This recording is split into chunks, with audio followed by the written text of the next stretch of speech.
Hello, hello. Good evening, everyone. Welcome to day 9, Branding Bootcamp.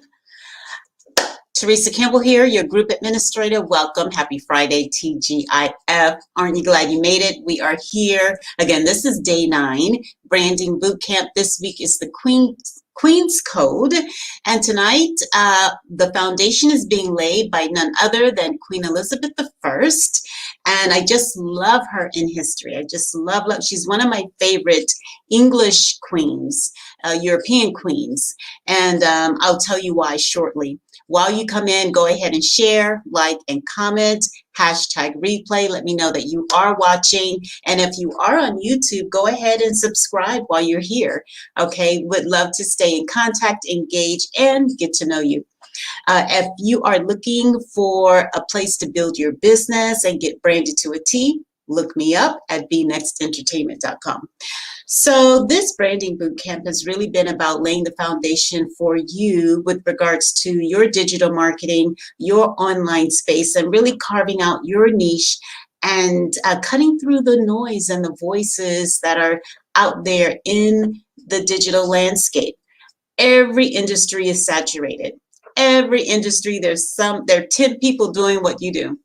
And so how do you, as an entrepreneur, moonlighting full-time, MLM, whatever the case may be, how do you drive consumers to your message? How do you drive consumers to your product and service? That's what this branding bootcamp has been about, really laying the foundation and the groundwork for marketing, finances, business, and the new and next best strategies that you have to use in 2021. If you are using strategies from 2019, trust me, my dear, they are outdated. The basics are the same. The theory is the same, but how we get from point A to point Z, especially after the pandemic, is completely different. Okay, so I want you to have the latest. I want you to have the greatest. And I have been in training mode, I don't know, for at least this year, 2021. But I'd say probably since September last year, I have been in training mode, learning all that there is to know about business, about digital marketing, AR, right? And AI and VR, and how all of those things are going to infuse our buying habits, how they are already infusing our buying habits, and how they're going to change how business owners, businesses, corporates, conglomerates, and you, the small business owner, how they will change our marketing habits and how they will change our promotion habits. You are already experiencing a lot of this. Data is super important as well. So here's why I like Queen Elizabeth. Now, she was ruthless, wasn't she? She had her half-sister put in prison, ultimately beheaded. But what I love about the two of them is that ultimately they lay in state next to each other.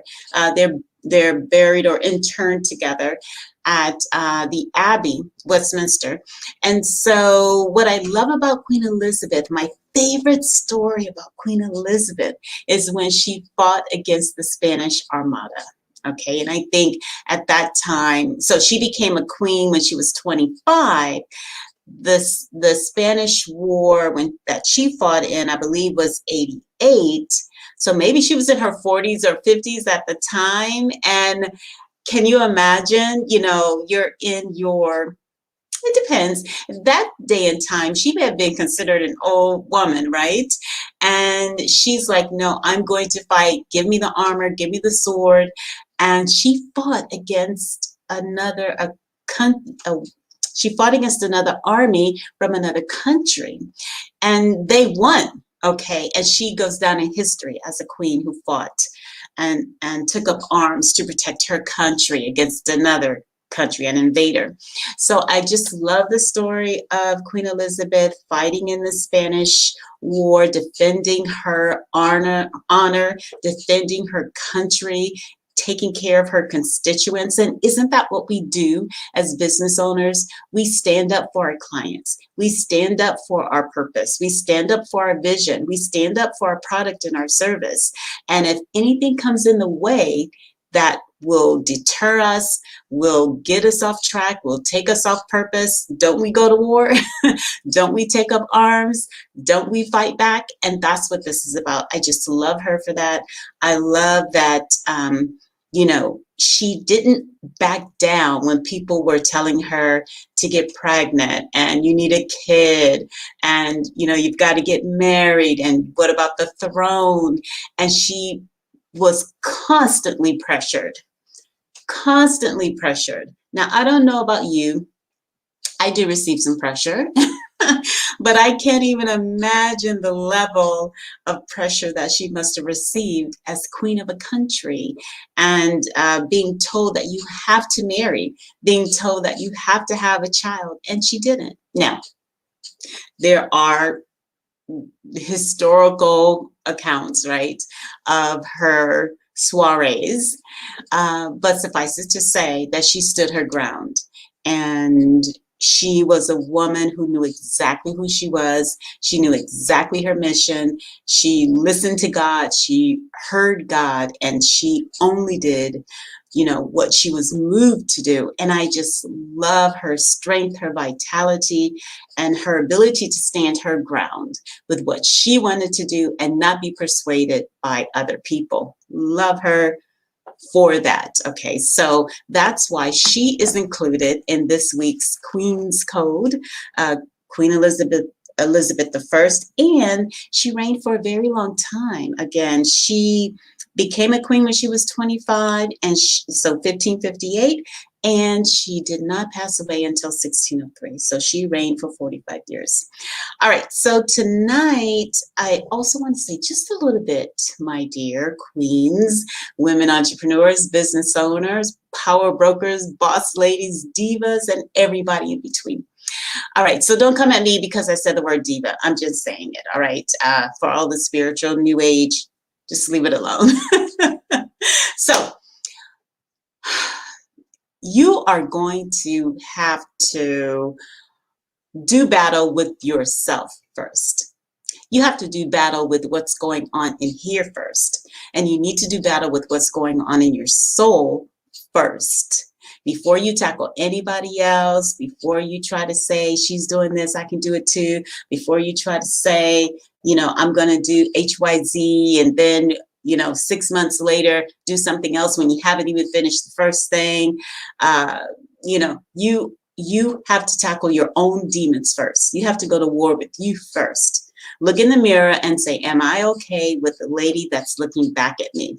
When you can say that I'm okay with the lady that's looking back at me, then we take up, all of the other tchotchkes and moving targets that are happening in the marketplace. But until that time, until you really know who you are, what you stand for, what you're going to do in the marketplace and how you're going to show up, everything else is irrelevant. It's not going to turn out the way that you want. So, gosh, I feel like a work in progress for like the past, I don't know, we'll say this last wave, this last session has been 5 years. I'd say since 2016. We'll say this last session. And what I learn in life is that you go through sessions, right? That reminds me, I had a massage. This is a little bit of a departure. I had a massage eons ago by a fantastic masseuse. And I know that she was an angel because she was not in my sphere very long. But anyway, I would go to this masseuse, had a fantastic time. She was also a Pilates instructor. The place that I was going to at the time provided private Pilates instruction on a reformer. It was the best thing ever. So I would go into her first for my Pilates session, on a private Pilates session, on a reformer with all of the machines and all of these things. I was completely overwhelmed and intimidated the first time I went, but I got used to it, right? She was a great teacher. What I love most about going to the Pilates sessions first is that she would play Prince, every Prince song, and just blast it, turn it all the way up, and I loved it. So here we are. She's trying to get me to, do 100s and go on the machine and do all of these what look like simple Pilates moves, but anybody who's done Pilates know that they are completely complicated and you're like trembling. Anyway, so she would walk, teach me the moves, and I would do the best that I can, and we would listen to Prince very, very loud all the way up. It was amazing. And so I don't know, I went to her for probably 6 months. And then afterwards, I'd clean up, calm down, and then a massage, and she'd play what I now know are binaural beats. I didn't know at the time. I was completely new, and just, again, that was one other session in my life. And so I would just go into another state. I didn't know what I was listening to, but I knew that something was happening. I was being transported. And one time during one of my sessions, she said, we were having a conversation, she said, that your life is in stages. We know that, right? But in stages of 9 years. And so from birth to 9, that's one stage. From 9 to 18, that's a stage. 18, so on and so forth, right?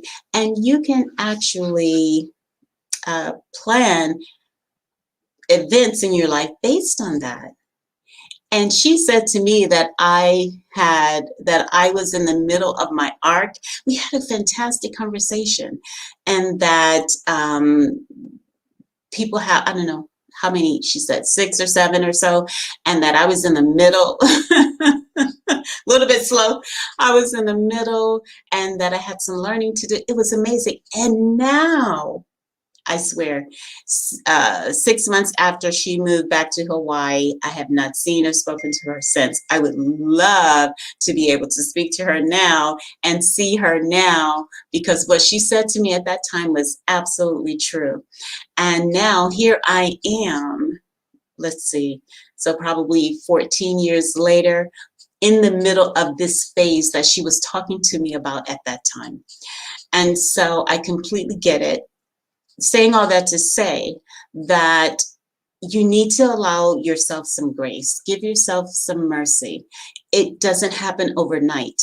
The woman that you're looking at right now, me, this has taken a long time. This has taken battle after battle after battle with myself, and dealing with myself and asking myself the tough questions. Are you okay in your body like that, Theresa? I mean, are you walking in your power like that? I'm not saying that you have to be a certain size to be in your power. For me, I knew what I needed for my power. I knew what my soul was saying to me. And that's all this is about. This is soul work. This is you being okay with you and your soul being in agreement. That's all it's about. So you can be a size 24 if you and your soul are in agreement about that. You can be a size 0. I had a friend who was like a -0. How? I never even knew that could exist. Okay, but a 0 was too big for her. She was in her power. That's okay. It's not so much about the size of your physicalness. It's about the size of your soul and what's happening on the inside. And if you are expressing that to the fullest potential that you have. And if you aren't, then that's where we get into these struggles, these fights, these conflicts, these stress, blah, blah, blah, blah, blah. Been there, done that, okay? I am not a saint, but I know what pushing through looks like. I know what pushing through feels like.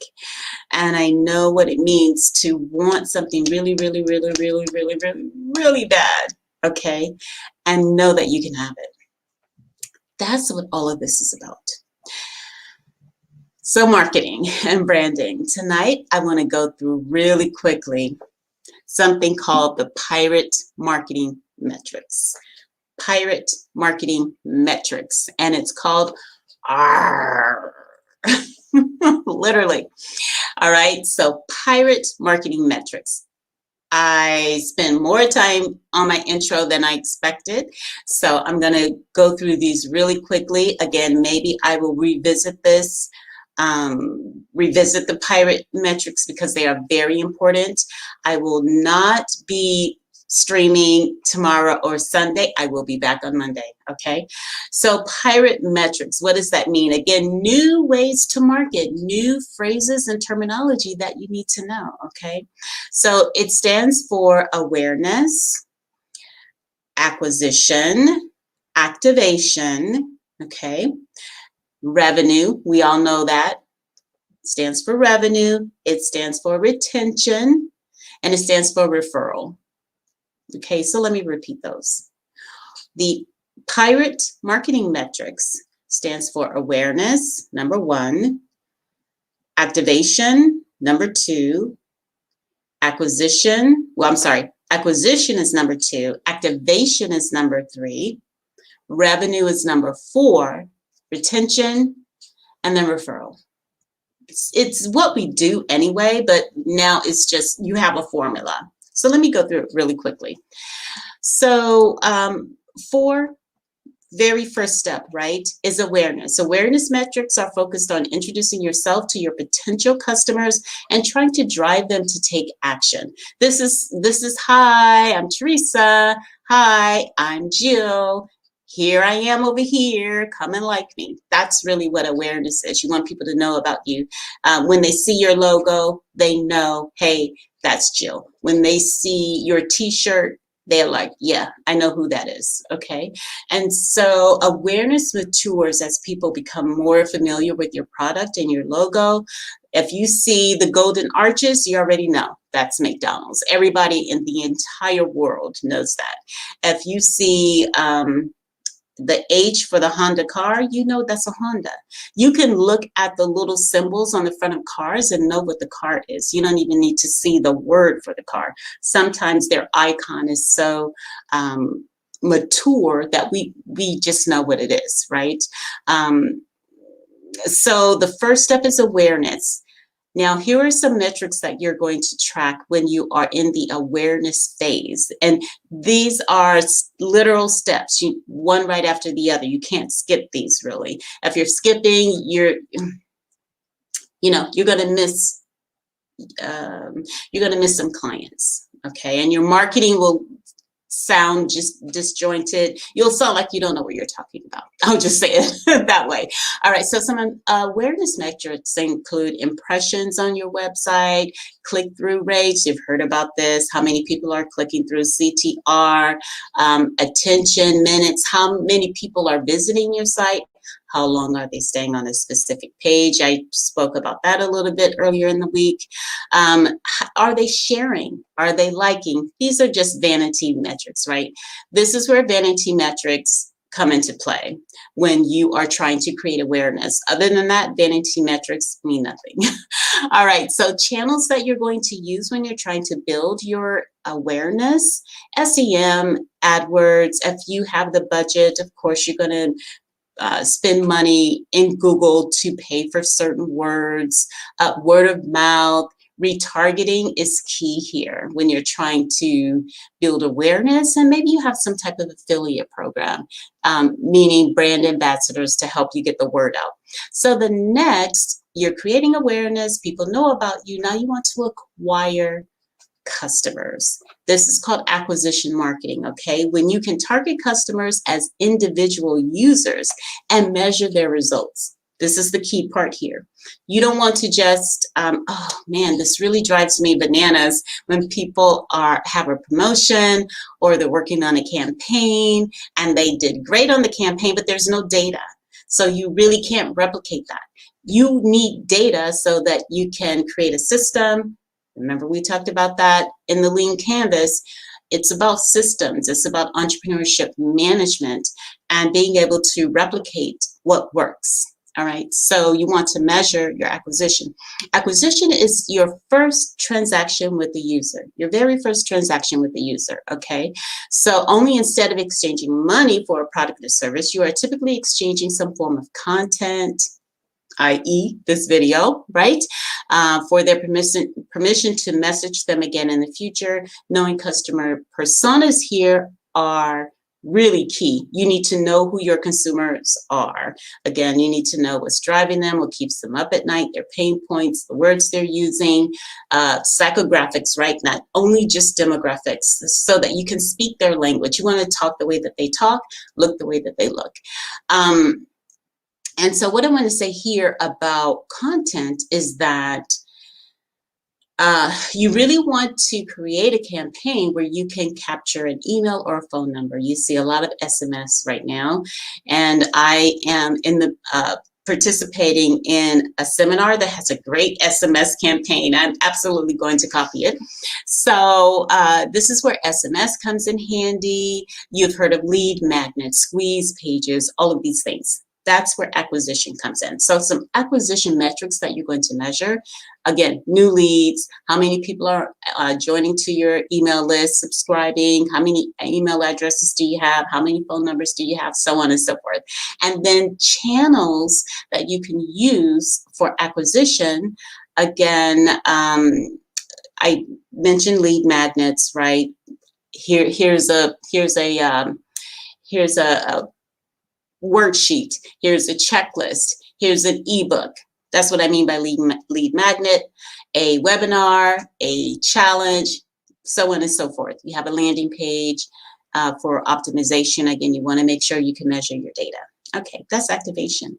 Again, it's just getting people to try your product. How are you getting names and numbers?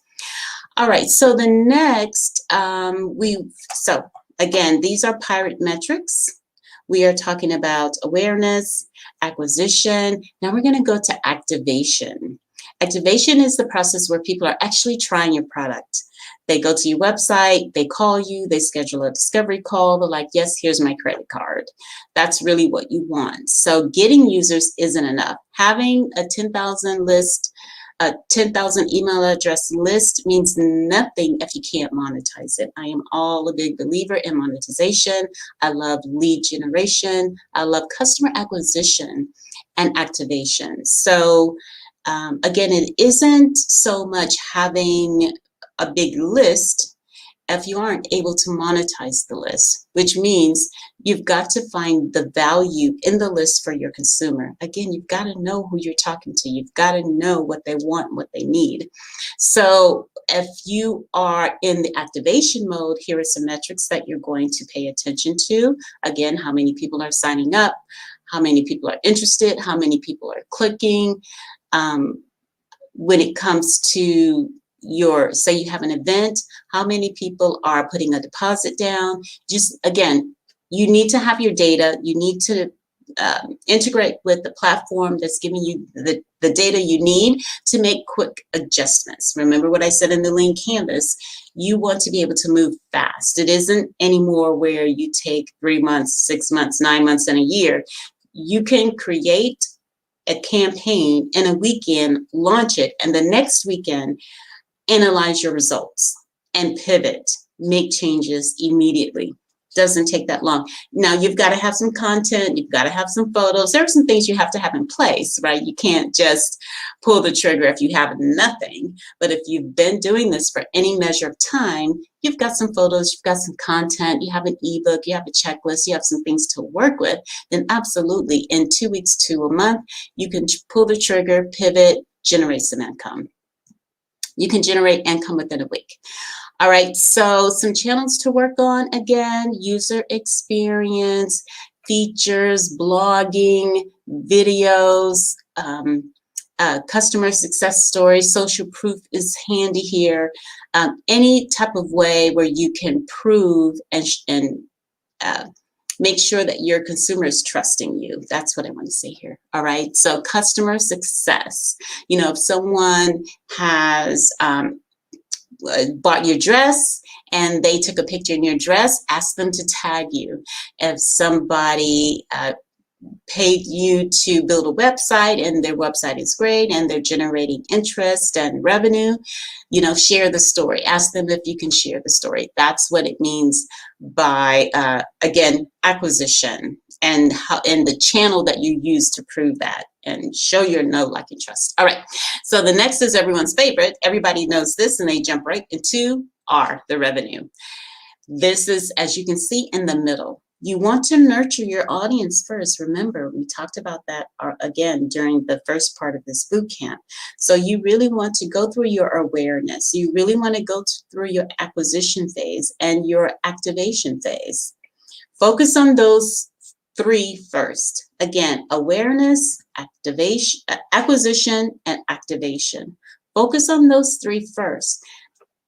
And if you do, once you get to revenue, it's going to be easy for you.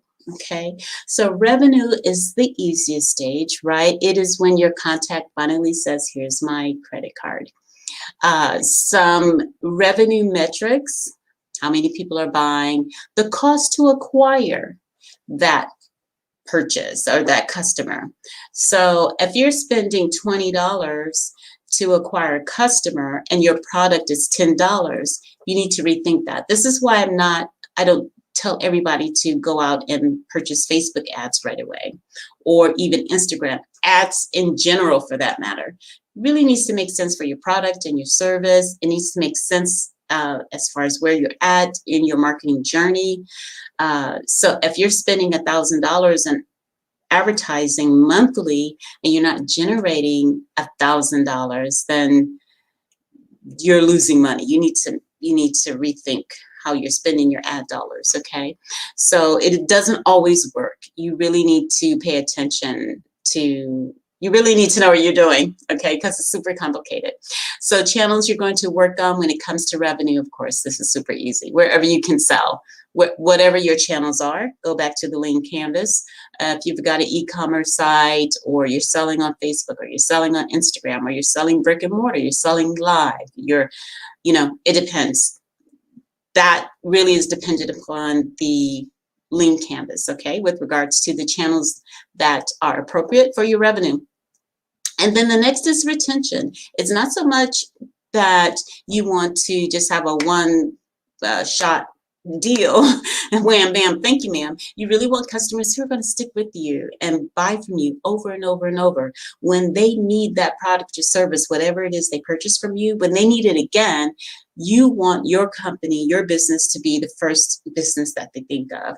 Again, I mentioned during this boot camp that most of my clients now that I work with have been with me for years. I only have one client right now who's new. She's a baby, and she's been with me 5 months now. Everybody else, 2 years minimum.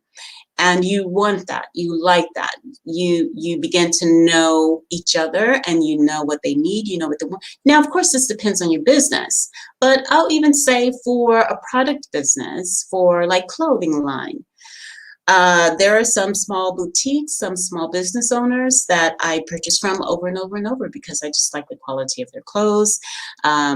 You can see this with other consumer goods like cars, of course, and purses and things like that. People buy the same thing over and over and over. So we call that sticky acquisition, right? Sticky retention. Sticky retention. You want customers who come back to you over and over and over and over and over again. So some metrics for retention are customer lifetime value. This is my favorite. So sometimes you see it called lifetime value, meaning just how long do consumers stay with you? If someone purchases from you in January and then they purchase again from you in June and then they purchase again in December, that's a great customer, right? Because, and then you can factor in the cost to acquire the customer and the amount of their purchase. Golden. Those metrics are golden. Your churn is also another metric. And your net promoter score. What are people saying about you? I'm going to add here your Yelp score. Yelp is important, and your Google reviews are important. Don't we all do that? Okay. Channels to work on when you're trying to improve your retention. You want to really focus on your customer life cycle marketing. If someone came in and they bought your bottom barrel product, $25, how are you going to get them up to your $5,000 product? And you need to have a journey, a customer arc for that. How do you get your customer from your entry-level product to your most expensive product. All right. Here again, retargeting is key, and product marketing. You need to have a great product mix. So if you have a product that's $25 entry level, of course, something that's $5,000 is going to be a retreat. Maybe it's an international retreat, all expenses paid, a year's worth of coaching is included, website is included, you know, that type of thing. You need to really understand your consumer. Again, your consumer personas are key, and have a really great product mix. Okay, maybe even have some apparel in there, some type of, you know, I've even seen people lately, and I thought about it once, but I didn't, go into home products. You know, they're selling candles and things like that. So you can mix it up depending on your consumer. And the last is referral, probably the most important. Okay, because you want people to say, hey, if they're talking to a friend and the friend says, you know, I need an address, you want them to say, oh, go check out so-and-so. They have the best clothes, they have the best dresses, you'll get it quickly. So referrals are one of the most important. They're often overlooked though, right? Because do you build a referral campaign into your marketing? Do you have referrals, a place for referrals on your website or in your social media? Do you ask for referrals? Okay, you have to ask. You really do. Not that your customers won't make a recommendation, but again, you need to have a campaign for referrals. Are you on Yelp? Are you active there? Are you on Google Reviews? Are you answering people on Google Reviews? All right, so here are some stats. I thought it was important here to have some statistics. And this you'll relate to. 84% of us take action because of someone's recommendation. Word of mouth is crucial. All right, 84%. That's like all of us, right? So 84% also, we report sometimes taking action based on personal recommendations, and 70% said that they do the same thing with online opinions. So this, I think, comes in, this will make or break businesses like Airbnb, right? I do it I do not even stay at a Vrbo or an Airbnb without looking at all of the comments first. I'll look at all of the comments and then I'll decide if I'm going to book. So this is really interesting. The place that I stayed in last in Rome, there was a really bad review. And I loved this place. I just loved it. It was perfect, perfect location. I just loved it. But it had a really bad review. So any other time before, I would have just passed it. But it was the right price, right location, beautiful. And before making my decision to book, I reached out to the owner and had a conversation with her and asked her about the review. So again, people are watching, people are listening. And if you have some negativity in your business, don't shy away from it.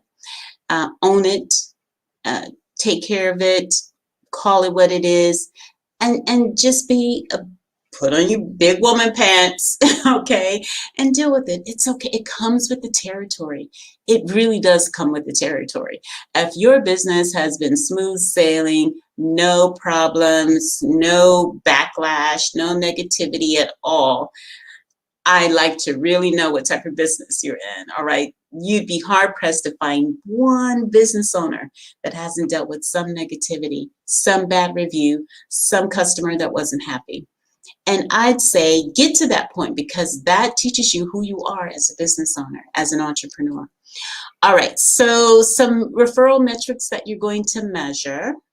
Again, Net Promoter Score, you can find that online. Social shares, how many times are people sharing your content? Awareness, referrals.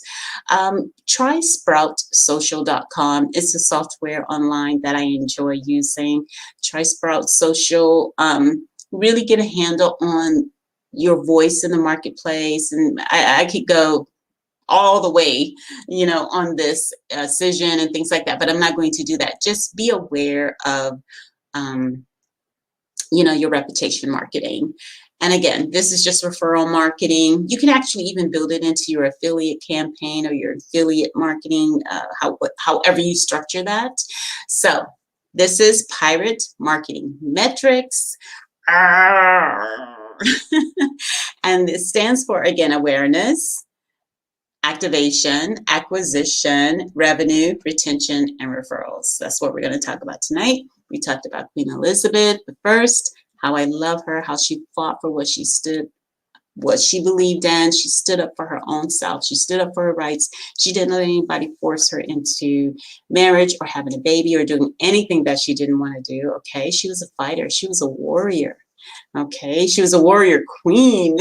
She fought against the Spanish Armada, and we can learn a lot from her. We can learn a lot. One of the things I love about the law of attraction that I learned is that energy is neither created, well, this is physics. Energy is neither created nor destroyed. It only changes forms, which means that anyone who has ever lived, their energy is still around, and we can tap into that energy at any time. So I do love that. And that's why I'm stressing the queens this week, because you have the opportunity to tap into their power, their strength, their ingenuity, their chutzpah, all of that, okay? Theresa Campbell, Be Next Entertainment, your branding expert, group administrator here in Power, P-O-W-H-E-R, for women entrepreneurs on Facebook. It's a private Facebook group. If you're interested, join us. I am also streaming on YouTube. Hey, YouTube land, thank you so much for tuning in here. And I will be back again on Monday. We're going to continue. We'll see how we go. If you have a specific question or topic that you would like me to address, please do let me know. I enjoy being here with you. I know you're not clicking, but I enjoy it. I am being instructed to continue to come. I'm being instructed by God to serve. I am going to serve. That is who I am, okay? I will serve no matter what. It is what I enjoy doing. All right, so have a great weekend. See you on Monday. Bye. Ciao.